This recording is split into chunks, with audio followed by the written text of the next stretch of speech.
తెలంగాణ మహేషనా ఆ, అక్క ఇవాళ ఏందన్న ప్రోగ్రామ్. ఈరోజు మనం చెప్పుకుంటున్నాం అక్క ఏంటంటే ఆ, తమిళనాడు విజయ దళపతి ఉన్నాడు కదా. అబ్బా వండర్ఫుల్. మొన్న సీఎం అయింది కదా అక్క నిన్న. అవునా? మొన్న ఓట్లేసిరు, నిన్న సీఎం అయిపోయాడు. ఇయ్యారా ఈ ప్రమాణ స్వీకారం ఎప్పుడు పెడతారో మరి తెలుసుకుందాం. ఇంకోటి ఏంటంటే మన వెలుగు న్యూస్లో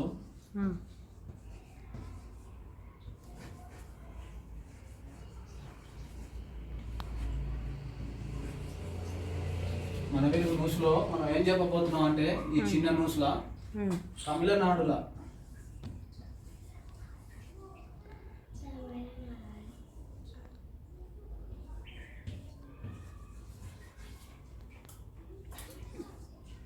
విజయ్ సీఎం అక్క ఎట్నో కష్టపడి మొత్తం పైన అయితే మన తెలుగు రాష్ట్రాల ముఖ్యమంత్రి పెద్ద ఆయన నందమూరి తారక రామారావు ఉన్నాడు కదా, ఆయన ఎట్లా గెలిచిండో అబ్బా స్కీమ్ సేమ్ సేమ్ అక్క. అవునా? అట్లనే ఒక్కడే గెలిచిండు. ఎవరి పొత్తు గెలుచుకోలే, కాంగ్రెస్ పెట్టుకోలే, బీజేపీని పెట్టుకోలే, అక్కడ ఉన్న అన్న డిఎంకే ఏదో పార్టీలు ఉన్నాయి అక్కడ కూడా, ఎవరు పొత్తు పెట్టుకోలే. అవునా? ఈ స్కీమ్ అంబేద్కర్ ఫోటో పెట్టుకొని ఒకసారి తిరిగిండు, జగన్ ఫోటో పెట్టుకుని ఒకసారి తిరిగిండు. మొత్తం పైన ప్రజల్లో నాకు ఎలాంటి కులం లేదు, అందరం ఒకటే అని ఏకతాటికి వచ్చి సింహం సింగిల్ గా వచ్చినట్టు వచ్చి దూసుకపోయి కొండ బద్దలు కొట్టిండు. మొత్తం పైన విజయం సాధించిండు. చాలా మంచిగా ఉంది. ఆయన ఎట్లా విజయం సాధించిండో, ప్రజల్లో ఏ ప్రాబ్లమ్స్ ఉన్నావో ఎట్లా ఉన్నావో అట్లనే ఆయన ముందంజలో ఉండి అందరికి తోడుగా నీడగా ఉండి అందరి ఆశయాల మేరకు మంచి పనులు చేయాలని కోరుకుంటున్నాను.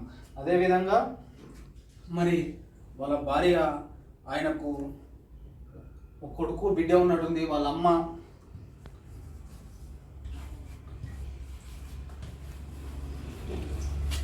నాన్నలతోని ఎలా ఉంటుండో, ఎట్లా స్వేచ్ఛగా ఉంటుండో, వాళ్ళ కొడుకులతోని ఎట్లా ఉంటుండో అట్లనే ప్రజలతోనే ఉండి అందరూ వాళ్ళ ఆశయాల మేరకు మంచిగా ముందుకోవాల్సిందిగా కోరుతున్నాను. అదేవిధంగా ఏంటంటే అక్క తమిళనాడు మస్తు ఉంటుంది అక్క. ఏదేమైనా సరే తమిళనాడు మంచి చాలా విశాలమైన ప్లేసు, మంచి దేవాలయాలు ఉంటాయి అక్కడ. తమిళనాడులో ఏంటంటే కంచి కామాక్షి పోయినా పెద్ద పెద్ద దేవాలయాలు తిరిగినా, నాకు పేర్లు వస్తలేవు కానీ చాలా బాగుంటది. మీనాక్షి మంచి భక్తి ఉంటది, మంచి అందరు కలిసిమెలిసి ఉంటారు. అట్లనే మన తెలుగు రాష్ట్రాలు కూడా మంచిగా ఉండి మంచి పోకడ పోయి అందరితో మంచిగా ఉండి మంచి రాజకీయ నాయకుని ఎన్నుకొని మంచిగా ప్రతి రాష్ట్రం ఒక యువతను కొత్తని కోరుకోవాలి. ఏసినోనికి వేయకండి, కొత్తని కోరుకొని మంచి ముందడుగు వేయాలని కోరుకుంటున్నాను.